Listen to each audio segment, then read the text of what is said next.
રંગીલા સેવા સમિતિ દ્વારા દરેક ધાર્મિક તહેવાર ભારે ધામધૂમથી ઉજવાય છે। અત્યારે માતાજીના નવલા નોરતા પણ ખૂબ જ સારી રીતે ઉજવવામાં આવે છે।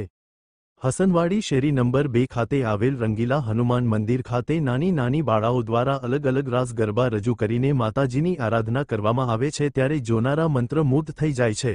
આ ગરબીની વિશેષતા છે કે અહીંના નાની નાની બાળાઓ માત્ર 15 દિવસની પ્રેક્ટિસમાં ખૂબ જ સુંદર અલગ અલગ રાસ રજૂ કરે છે। આ માટે પ્રમુખ શ્રી કાનાભાઈ ડાભી તેમજ મહિલા મંડળ દ્વારા ભારે જહેમત ઉઠાવવામાં આવે છે। અહેવાલ ગિરિરાજસિંહ રાણા।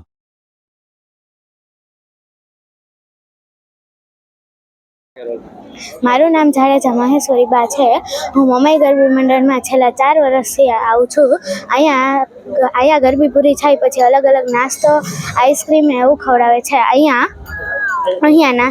અહીંયા અલગ અલગ રાસ, પાત્ર રાસ, વઘેણી રાસ, ટીપણી રાસ, લાડકી વગેરે રાસ કરાવે છે। અમને ખાસ કરીને જય રણછોડ રાસમાં મજા આવે છે।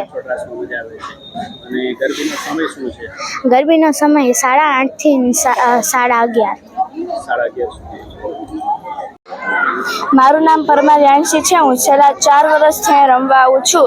અમને 10-15 દિવસથી ગરબીની પ્રેક્ટિસ હોય છે અને છે ને કાનાભાઈ અમને સાથ આપે છે અને અમને સારી ગરબીમાં કરાવે છે અને અમને ગરબી પતવા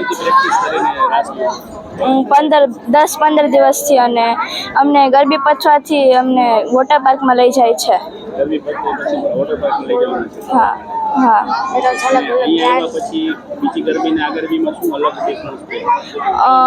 અહીંયા મજા આવે છે અને અહીંયા લાણી ઘડી બધી હોય છે અને અમને ગરબી પતવાથી અમને નાસ્તો ને એવું બધું કરાવે છે।